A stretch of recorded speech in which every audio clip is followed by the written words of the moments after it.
నమస్కారం. ఏపీలోని ఉద్యోగులు, పెన్షన్లు, ఉపాధ్యాయులకు సంబంధించిన ప్రతి సమస్య పట్ల సపోర్టివ్‌గా వీడియోస్ అయితే వస్తాయి. తప్పకుండా సబ్స్క్రైబ్ చేసుకోండి. వీడియోస్ అయితే లైక్ చేసి ఉండండి. ఇక వివరాలకెళ్తే ఏపీలో ఉద్యోగులు, పెన్షనర్లు, ఉపాధ్యాయులందరూ కూడా పెండింగ్ డీఏల కోసం, పెండింగ్ బిల్లుల కోసం, ఇంకా పీఆర్సీ కమిషన్ ఏర్పాటు చేయకపోవడం, మధ్యంతర భృతి మంజూరు చేయకపోవడం పట్ల అయితే చాలా అసంతృప్తిగా ఉన్నారు. దీని విషయంలో మరి తెలుగుదేశం ప్రభుత్వం ఉద్యోగులకు న్యాయం చేయాల్సిన అవసరం అయితే ఉంది. ఎందుకంటే ప్రతి 6 నెలలకోసారి వారికి డీఏలు చెల్లించాల్సిన అవసరం ప్రభుత్వం బాధ్యత. అదేవిధంగా ప్రతి 5 ఏళ్లకోసారి పీఆర్సీ అమలు చేయడం ప్రభుత్వం బాధ్యత.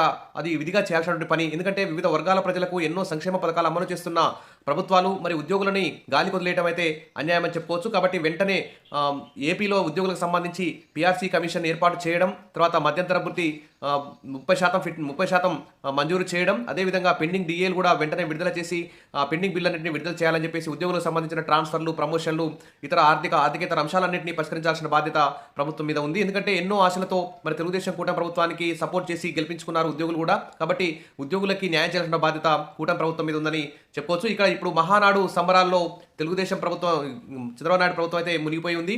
ఆ సంబరాలు ఎంత ఘనంగా నిర్వహించారో మరి అంతే ఘనంగా మరి ఉద్యోగులకు కూడా మరి జీతాలు పెంచాల్సిన అవసరం ఉంది. ఇక్కడ చూస్తే తక్షణమే డీఏ బకాయిలు చెల్లించాలి. 1వ తేదీకి జీతాలు, పెన్షన్లు చెల్లించడం అభినందనీయం. ఏపీ జేఏసీ అమరావతి అధ్యక్షుడు బొప్పరాజు వెంకటేశ్వర్లు ఇక్కడ కీలక ప్రకటన అయితే చేశారు. గత ప్రభుత్వం కూడా డీఏల విషయంలో ఉద్యోగస్తులను మోసం చేసిందని, కాబట్టి కూటమి ప్రభుత్వం తక్షణమే డీఏల బకాయిలు చెల్లించాలని ఏపీ జేఏసీ అమరావతి అధ్యక్షుడు బొప్పరాజు వెంకటేశ్వర్లు కోరారు.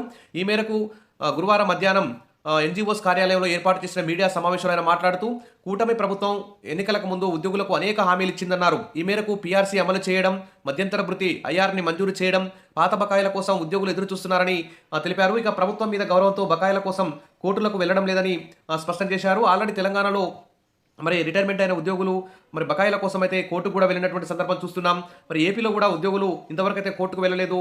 మరి ఇలాగనే ప్రభుత్వం డీఏల మంజూరు విషయంలో కానీ, పీఆర్సీ విషయంలో ఆలస్యం చేస్తే కోర్టులకు కూడా వెళ్తామని చెప్పేసి ఇక్కడ ప్రకటిస్తున్నటువంటి సందర్భం. మరి సాధారణ ఉద్యోగులైతే మరి ప్రతి సంవత్సరం ఇన్కమ్ ట్యాక్స్ చెల్లిస్తున్నాం, ఇక ఏ వస్తువు కొన్నా జీఎస్టీ చెల్లిస్తున్నాం, ఇతర మరి మాకు ఏ ప్రభుత్వ పథకం కూడా వర్తించడం లేదు, మాకు ఫీ రీఎంబర్స్మెంట్ లేదు, హెల్త్ కార్డ్స్ కూడా సక్రమంగా పనిచేయడం లేదు. ఈ విధంగా ఉద్యోగులందరూ లక్షల్లో నష్టపోతున్నారు. కాబట్టి ప్రభుత్వం నుంచి ప్రతి 6 నెలలకోసారి డీఏలు, ప్రతి 5 ఏళ్లకోసారి పీఆర్సీ ఖచ్చితంగా ఇవ్వాలని చెప్పేసి ఇక్కడ డిమాండ్ అయితే సాధారణ ఉద్యోగులు అయితే చేస్తున్నారు. మరి ఉద్యోగుల బకాయిల్లో కేవలం 10% మాత్రమే ఇచ్చారని, 4 డీఏల బకాయిలు ఇవ్వాల్సి ఉందన్నారు. గత ప్రభుత్వంలో ఎప్పుడు జీతం వచ్చేదో తెలిసేది కాదని, ఈ ప్రభుత్వంలో ఫస్ట్ తేదీనే జీతం వస్తుందని ఆనందం వ్యక్తం చేశారు. మరి కూటమి ప్రభుత్వం కూడా పీఆర్సీ కమిషన్ వేయడానికి ఎందుకు మరి మీనమేషాలు లెక్కిస్తుంది, ఎందుకు పీఆర్సీ కమిషన్ వేయట్లేదు అని చెప్పేసి ఆందోళన అయితే వ్యక్తం చేస్తున్నారు. మరి వేరే రాష్ట్రాల్లో కోట్లకు వెళ్లి డీఏల బకాయిలు సాధించుకుంటున్నారని గుర్తు కూడా చేశారు. రిటైర్డ్ ఉద్యోగులకే ప్రభుత్వం 6-7 కోట్లు బకాయిలు ఉందని, ఇక ఉద్యోగులకు మొత్తంగా 20,000 కోట్ల వరకు ప్రభుత్వం బకాయిలు ఉందని వివరించారు. ఇక ఎంప్లాయీస్ హెల్త్ స్కీమ్ ఉద్యోగ ఆరోగ్య స్కామ్గా మారిందని వివరించారు. ఒక ఉద్యోగి అనారోగ్యంతో 5 లక్షలు ఖర్చు చేస్తే 90,000 మాత్రమే బిల్లు మంజూరు చేస్తున్నారని, చాలా తక్కువ మొత్తంలో మెడికల్ రియంబర్స్మెంట్ బిల్లు వస్తున్నాయని చెప్పేసి ఆ వచ్చే బిల్లు కూడా 2 ఇయర్స్ టైం పడుతుంది. మరి ఉద్యోగుల ఆరోగ్యం పట్ల ప్రభుత్వం నిర్లక్ష్యంగా వ్యవహరిస్తుందన్నారు. ఉద్యోగ సంఘాల నేతలకు సీఎం చంద్రబాబు అపాయింట్మెంట్ ఇవ్వడం లేదని చెప్పారు. పెద్ద ఎత్తున కోరికలు అడగడం లేదని, మాకు ఇవ్వాల్సిన బకాయిలు మాత్రమే అడుగుతున్నామని తెలిపారు. గత టీడీపీ హయాంలో 2,500 కోట్లు ఉద్యోగుల నిధులు ఇచ్చారని గుర్తు చేశారు. ఉద్యోగుల రిటైర్మెంట్ బెనిఫిట్ 5,000 కోట్లు బకాయిలు ఉన్నాయని, వాటిని ప్రభుత్వం ఇవ్వాల్సి ఉందని అన్నారు.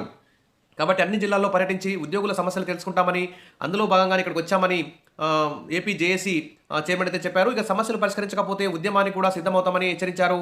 సమావేశంలో Amaravati JAC Visakha chairman Nageswara Rao, AP JAC secretary KSC Rao, Appalaraju, Venkatrao, Kiran Kumar, Rajesh తదితరులు అయితే పాల్గొన్నారు. ఏది ఏమైనా తక్షణమే పీఆర్సీ కమిషన్ ఏర్పాటు చేయాలి, ఐఆర్ మంజూరు చేయాలి, తర్వాత పెండింగ్ డీఎల్ని విడుదల చేయాలి, పెండింగ్ బిల్స్ విడుదల చేయాలి, ఈహెచ్ఎస్ సక్రమంగా అమలు చేయాలని చెప్పేసి ఏపీ ఉద్యోగ జేఏసీ అయితే ప్రభుత్వాన్ని డిమాండ్ చేస్తుంది. ఇక ఎన్నికల హామీల్లో భాగంగానే మరి ఎన్నికల ముందు మరి ఎన్నికల మేనిఫెస్టోలో తెలుగుదేశం కూటమి ప్రభుత్వం అనేక హామీలు ఇచ్చింది ఉద్యోగులకు. కాబట్టి ఆ హామీలన్నింటినీ అమలు చేయాలి, ఉద్యోగులను ఆదుకోవాలని చెప్పేసి డిమాండ్ అయితే ఎదురవుతుంది.